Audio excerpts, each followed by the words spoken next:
उप प्रधानमन्त्री भएको मान्छे त्यो हिँड्ने नेपाललाई भुटानी शरणार्थी बनायो। मनुस्मृति संशोधन गर्ने पात्रले चाहिँ व्याख्यात्मक टिप्पणी पठाएर हाम्रो संसदले चाहिँ त्यो हामीले पारित गर्यो। योभन्दा लाजमर्दो कुरा के हुन्छ? मलाई त्यो बेला लागेको थियो शङ्कर शर्मा नेपालको प्लानिङ कमिसनको भाइस चेयर हो कि भारतको भन्नेमा मलाई शङ्का थियो। त्यो 47को संविधान बन्दाखेरि चाहिँ भारतले 2 जना विशेषज्ञ बोलाएको थियो, कानुनविद के पठाएको थियो नेपालमा संविधान निर्माणमा सघाउ पुर्याउनु। एउटा बालेन शाह भन्ने मेयर रहेछन् काठमाडौँ महानगरको, उहाँले भारतमा मुराल नक्सा जारी हुँदाखेरि त्यो पार्लियामेन्टमा राख्दाखेरि चाहिँ धुमधडाका आफ्नो कार्यकक्षमा चाहिँ ग्रेटर नेपालको फोटो राख्यो। तर हाम्रा कतिपय जलस्रोतविद र सीमाविद ती 2 संस्थाको कार्यक्रममा हरेक वर्ष दिल्ली जान्छन् र त्यो 2 संस्थाले चाहिँ दिल्लीमा राइसिना डायलग भन्ने चलाउँछ। उनीहरूकै खर्च रक्षा मन्त्रालयको है राइसिना डायलग, र तिनीहरूले हाई लेभल हाम्रो भिजिटको बेला साइटअप पनि कार्यक्रम राख्छ। र त्यसरी जाने 2टा पात्र, एउटा सिमानामा धुमधार किताब लेखेर सीमाविद कहलिएका छन्, अर्को जलस्रोतमा झन्नै मर्दन पुरस्कार दिइसकेका छन् उहाँले। नेपालको राष्ट्रिय हितको महाकाली सन्धिको मसौदाकार वार्ताकार, त्यो सन्धि गलत हो भन्ने नभइकन त्यो सन्धि ठिक हो भन्ने किताब लेख्ने मान्छेले झन्नै अस्ति मदन पुरस्कार पाइसकेका थियो। गजराज मिश्रको त्यो लिगेसी भनौँ न, नेपालको अहितमा काम गर्ने कुनै पनि पात्रलाई चाहिँ पुरस्कृत गर्ने कारणले अहिले पनि निरन्तरता पाएको अवस्था छ। यसको विरोध हुनुपर्छ, यो कुराहरूको निगरानी गरिनुपर्छ। प्रचण्डकै भ्रमणको कुरामा एउटा सीमाविदले के पनि उटपट्याङ कुरा गर्नुभयो भने हामीले लिम्पिया धरासँग बङ्गलादेश पुग्ने बाटो लाग्नुपर्छ, बङ्गलादेशसँग पुग्ने भूमि साट्नुपर्छ भनेर अर्को एउटा भ्रम सिर्जना गर्नुभएको छ। यो कुराप्रति यहाँहरू सतर्क रहनुहोला, सचेत रहनुहोला। बङ्गलादेशको कुरा फरक हो, हाम्रो फरक हो। बङ्गलादेशसँग बाटो पाउने कुरा नेपालले 2054 सालमै आइके गुजराल नेपालमा आउँदाखेरि त्यो भ्रमणको बेला हामीले जोइन्ट स्टेटमेन्ट पनि जारी गरेर सहमति भइसकेको कुरा हो। बङ्गलादेश अर्थात् तेस्रो मुलुक अर्थात् सीपोर्टसम्म पुग्ने नेपालको भूपरिवेष्टित राष्ट्रका हैसियतले अन्तर्राष्ट्रिय कानुन अनुसार पाउने सुविधा हो। त्यसमा हामीले भूमि दिएर त्यो बाटो माग्ने भन्ने कुरा हुँदैन।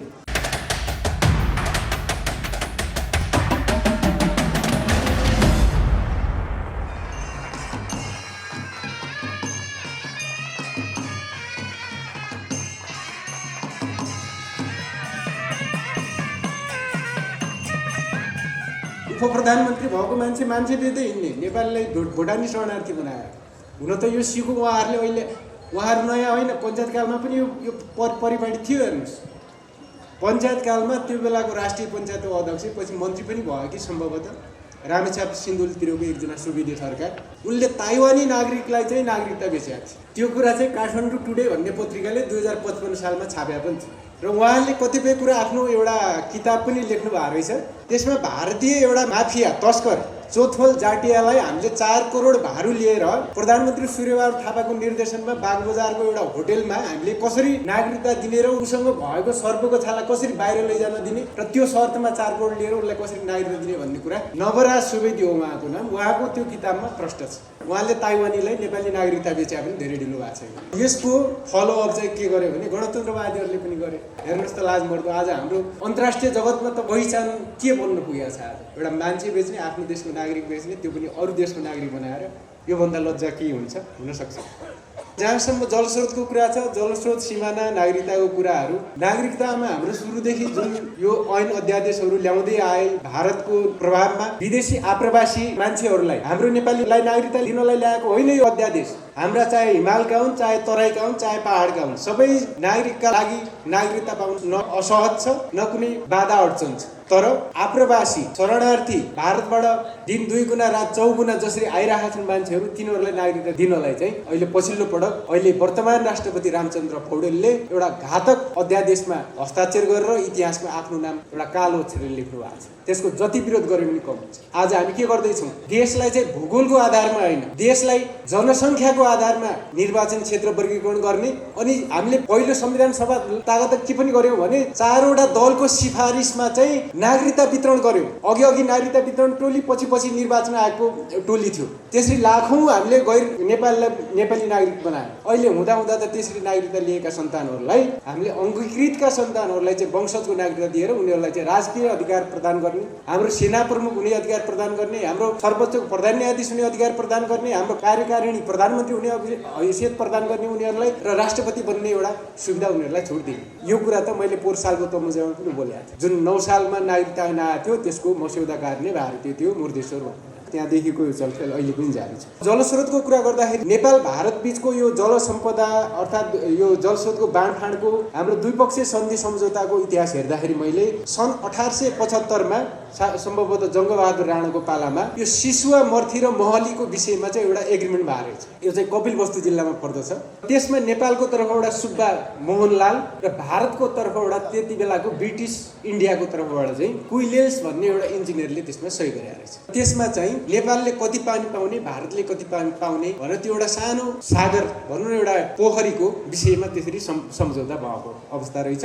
र पछि त्यो सम्झौताको आधारमा ब्रिटिस इन्डियाले चाहिँ अनधिकृत संरचनाहरू बनाउँदाखेरि चाहिँ त्यो भत्काउनु परेको र भत्काएको रिपोर्ट चाहिँ मैले इन्डियन आर्काइभमा मैले भेटेको छु। त्यसपछि यसरी संस्थागत हुँदै आएको भारतको हाम्रो नेपालमाथिको यो जल सम्पदामाथिको उनीहरूको प्रवेश पछि मातृका प्रसाद कोइरालाले पहिलो दिल्ली सम्झौता लगत्तै कोशी सम्झौता बुझाएर भारत भक्ति प्रदर्शन गर्नुभयो। उहाँको माइलो भाइ विश्वेश्वर प्रसाद कोइरालाले 2016 सालमा गण्डक बुझाएर अर्को भारत भक्तको रूपमा पेश गर्नुभयो। हुँदाहुँदा त्यो दुईटै परियोजनाको विरोध गर्ने कम्युनिस्ट पार्टीहरू खास गरी झापाली समूह र त्यसपछि एकीकृतमा आएको मनमोहन अधिकारी नेतृत्वको नेकपा मार्क्सवादी उहाँहरू एक भइसकेपछि उहाँहरूले सुरुमा त टनकपुर सम्झौताको विरोध गर्नुभयो। श्रद्धेय अध्यक्ष रोहित यहीँ हुनुहुन्छ। उहाँले टनकपुरमा लिएको देशभक्तिको, उहाँले महाकाली सन्धिमा लिएको देशभक्तिको इतिहासले मूल्याङ्कन गर्ला र टनकपुर महाकाली सन्धिसम्म आइपुग्दा अर्थात् टनकपुरसम्म तत्कालीन नेकपा एमालेमा केही देशभक्ति एउटा भावना विद्यमान थियो र त्यसमा केही अडान पनि लिएको थियो। 48 सालमा टनकपुर सम्झौता हुँदाखेरि नेकपा एमाले नै यो संसद अवरुद्ध गरेको आरोप थियो। तर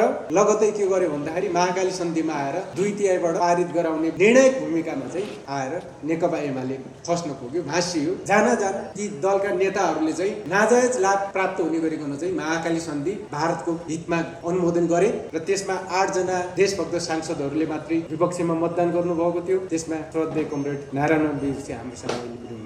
र पछिल्लो कालखण्डमा हेर्दाखेरि त्यही महाकाली सन्धिको विरोध गरेर त्यति बेलाको जनमोर्चा पछि माओवादी भए, प्रचण्ड बाबुराम नेतृत्वको पार्टी चाहिँ एउटा जनयुद्धको नाटक मञ्चन गर्न बाहिरियो। 10 वर्ष उनीहरू भूमिगत बने तर दिल्लीको नोएडामा हेडक्वार्टर राखेर नेपालमा चाहिँ जनयुद्ध गरे र त्यो जनयुद्ध 62-63 को आन्दोलन र त्यो जनयुद्धको समापनपछि चाहिँ उहाँले जुन दिल्ली सम्झौता दोस्रो दिल्ली सम्झौता भयो, त्यो दिल्ली सम्झौता दोस्रो पछि चाहिँ उहाँले थप घातक कामहरू चाहिँ राष्ट्रको अहितमा गर्नुभयो। ती मध्येको एउटा हो अप्पर कर्णाली उहाँहरूले बुझाउनु भयो, अरुण थड उहाँहरूले बुझाउनु भयो। अहिले हुँदा आएर फुकोट कर्णाली पनि प्रचण्डले आफ्नो भारत भ्रमणलाई बुझाएर आउनुभयो। इन्डियासँग नेपालको अहितको पिटिए गर्नुभयो, अहितको माथिल्लो कर्णालीको पिडिए गर्नुभयो, अरुण थडको पिडिए गर्नुभयो। अहिले हुँदा त के भइरहेछ भने भारतले नेपालको बिजुली त्यो कन्डिसनमा मात्रै किन्ने अरे जुन देशसँग उसको पिटिए भएको छ, पावर ट्रेड एग्रिमेन्ट भयो र त्यो देशको कम्पनीको मात्रै बिजुली किन्ने। अब भारतको त्यो प्रष्ट नीति के हो भन्दाखेरि उसले पछिल्लो कार्यदेश हो यो अगाडि ल्याएको नेपालमा आइरहेको चिनिया लगानीलाई उसले चाहिँ निरुत्साहित गर्ने हो, रोक्ने हो र त्यसमा भारत सफल भयो। किन सफल भएको छ भन्दाखेरि भारतको त चीनसँग पिटिए भएको छैन। मेरो भनाइ मतलब पिटिए भएको छैन, पावर ट्रेड एग्रिमेन्ट भनेपछि त चिनिया कम्पनीहरूले धमाधम फर्किरहेका छन्, फर्किने अवस्थामा छन्। एउटै काबेलीमा चिनिया कम्पनी बाँकी रहेको छ, त्यो पनि ढिलो चाँडो फर्किने अवस्थामा छ। किनभने अब हाम्रा शासकहरूले चाहिँ उत्पादक बिजुली देशभित्रै खपत गर्ने कुनै योजना छैन। अहिले सत्तामा जो हुनुहुन्छ सत्तासीन पार्टी, कर्मचारी तन्त्र, उहाँहरूमा एउटा के रोग छ भने नेपाल बिजुली, भारतलाई बिजुली बेचेर मात्रै नेपाल धनी हुन्छ भन्ने उहाँको एउटा गलत भ्रम र गलत चिन्तनले काम गरिरहेको। हामी त्यसको विरोध गरिरहेको छौँ। जबसम्म नेपालले नेपालमा उत्पादित बिजुली भरमग्दुर रूपमा खपत गर्दैन, आफ्नो उद्योग धन्दा कल कारखाना चलाउँदैन, देशमा खाडीबाट आइरहेको डिजेल पेट्रोल र यो पेट्रोलियम ग्यास विस्थापन गर्दैन, तबसम्म नेपाल धनी हुँदैन। त्यसका लागि बिजुली चाहिन्छ। त्यसका लागि हामीले चाहिँ विद्युतीय सवारी साधन चलाउनु पर्छ। तर हाम्रा शासकहरू के गर्दैछन्? भारतलाई बिजुली बेच्न एमसिसी नामको अमेरिकी लगानी ल्याएर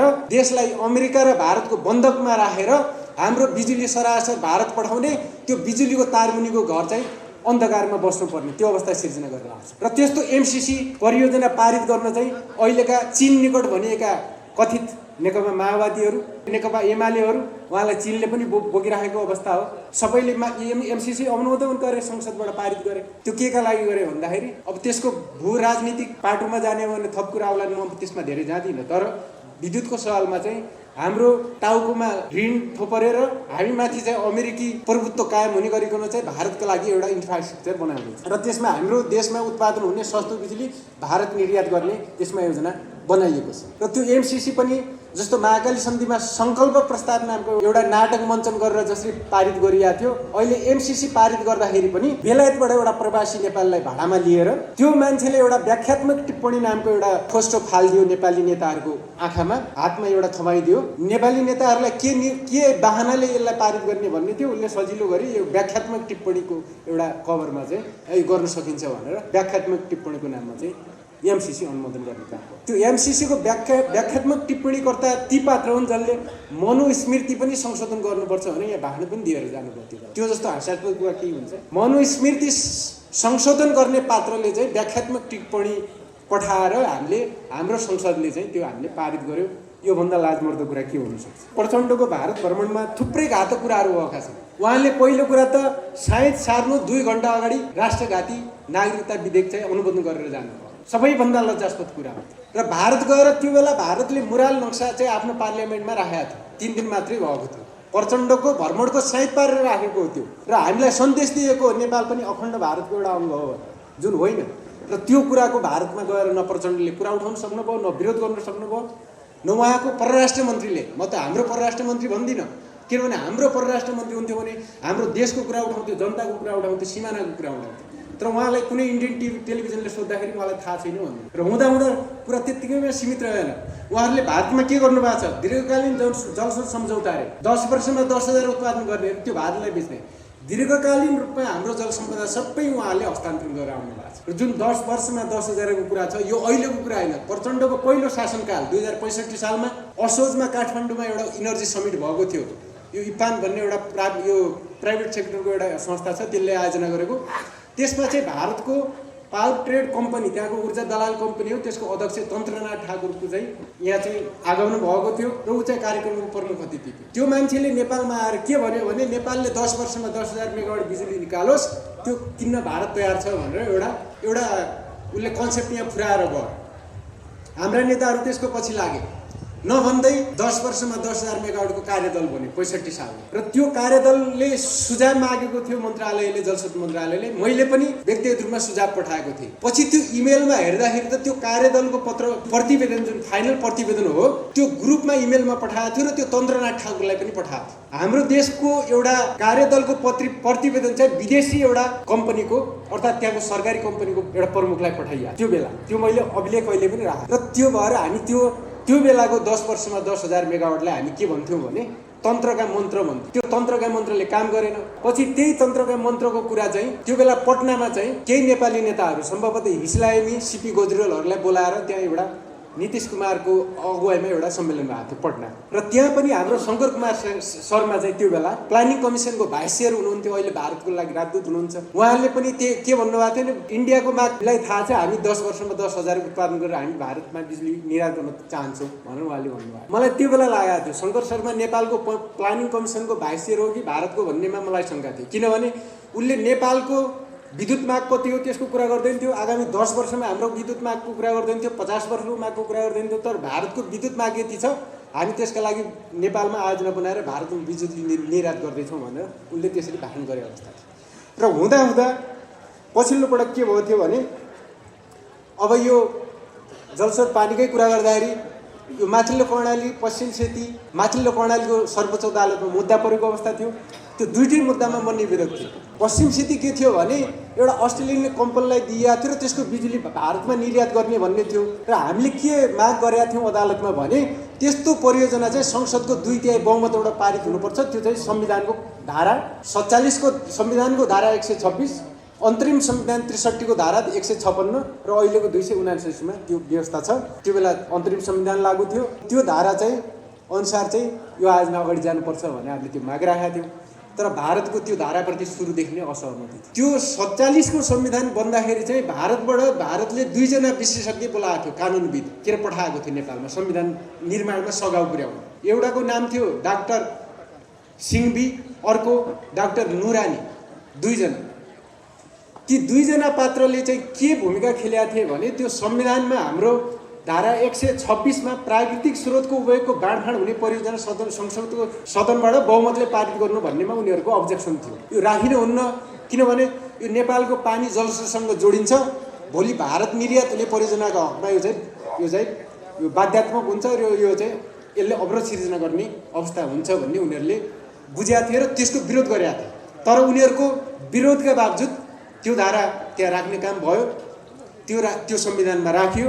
लगतै के भयो भने 48 मा त त्यो धाराले टनकपुरमा त बखेडा झिक्यो, किनभने टनकपुर त्यही धाराले गर्दाखेरि सर्वोच्चमा टनकपुर सन्धि हो कि सम्झौता हो भन्ने कुरा हुन्छ। त्यो सन्धि हो भन्ने कुरा ठहर भयो त्यही धाराले गर्दाखेरि, र टनकपुरलाई चाहिँ संसदबाट अनुमोदन गर्ने अवस्था आयो। र भारतका लागि त्यो चाहिँ त्यसरी एउटा नेपालको संविधानमा उसको अहितको एउटा बुदा परेको थियो, धारा प्रावधान परेको थियो, त्यसलाई हटाउन चाहन्थ्यो भारत। र उसले अब के अतिक्रमण गर्यो भने उसले अरू उपायबाट त त्यो सम्भव छैन।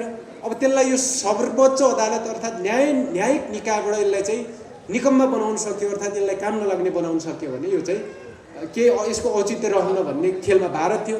नभन्दा के भयो भने हामीले 64 सालमा पश्चिम सेतीको मुद्दा हाल्दाखेरि अनुप राज शर्मा र कल्याण श्रेष्ठ भन्ने दुईजना न्यायाधीशले त्यो धारालाई चाहिँ निकम्मा बनाइदिनु भयो भारतको हितमा। उहाँ दुईजनाले भारतको लागि काम गर्नुभयो र उहाँले के भन्नुभयो भने पश्चिम सेती आयोजनाबाट उत्पादन हुने बिजुली र पानी भनेको चाहिँ यो धान चामल निर्यात गरे जस्तो हो, या हामीले सिधै त्यहाँ चाहिँ पानीहरू पठाउने होइन भने उहाँले त्यसको कुव्याख्या गर्नुभयो। र त्यो उहाँहरूले त्यो फैसला भदौमा गर्नुभयो। त्यो मुद्दाको पेशी अर्थात् त्यसको सुनवाईको दिन जेठ र असारमा पनि थियो, असारमा थियो। त्यो पेशीको 2 हप्ता अगाडि चाहिँ भारतको राजदूत राकेश सुद पहिलो पटक नेपालको न्यायिक इतिहासमा सर्वोच्च अदालत गएर त्यो बेलाको प्रधान न्यायाधीश केदार प्रसाद गिरीलाई भेटेको छ। त्यो कुराको हामीले विरोध गरेका थियौँ। त्यो कुराको विरोध हुँदाखेरि पछि सर्वोच्च अदालतले विज्ञप्ति पनि जारी गरेका थियो। र त्यो किन गएको थियो राकेश सुद त्यहाँ भन्दाखेरि भारतसँग जोडिएको मुद्दा विचाराधीन छ, जुन उसको टाउको दुखाएको विषय त्यसमा उठाइएको छ।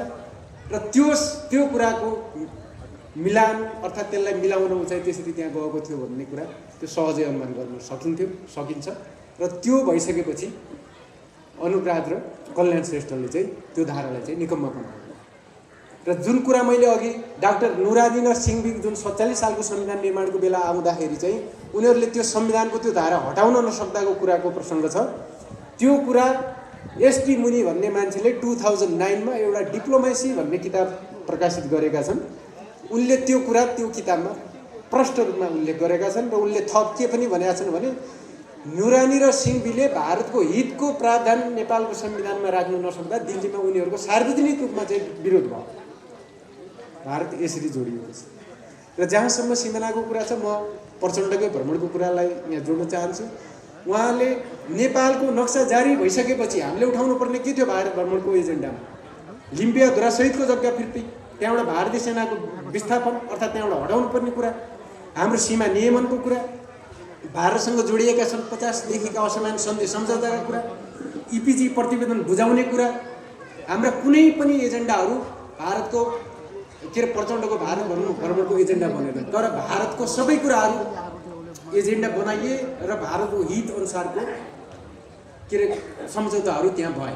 प्रचण्डकै भारत भ्रमणको बेला चाहिँ के पनि भयो भने सुषमा स्वराज मेमोरियल इन्स्टिट्युट भन्ने रहेछ दिल्लीमा।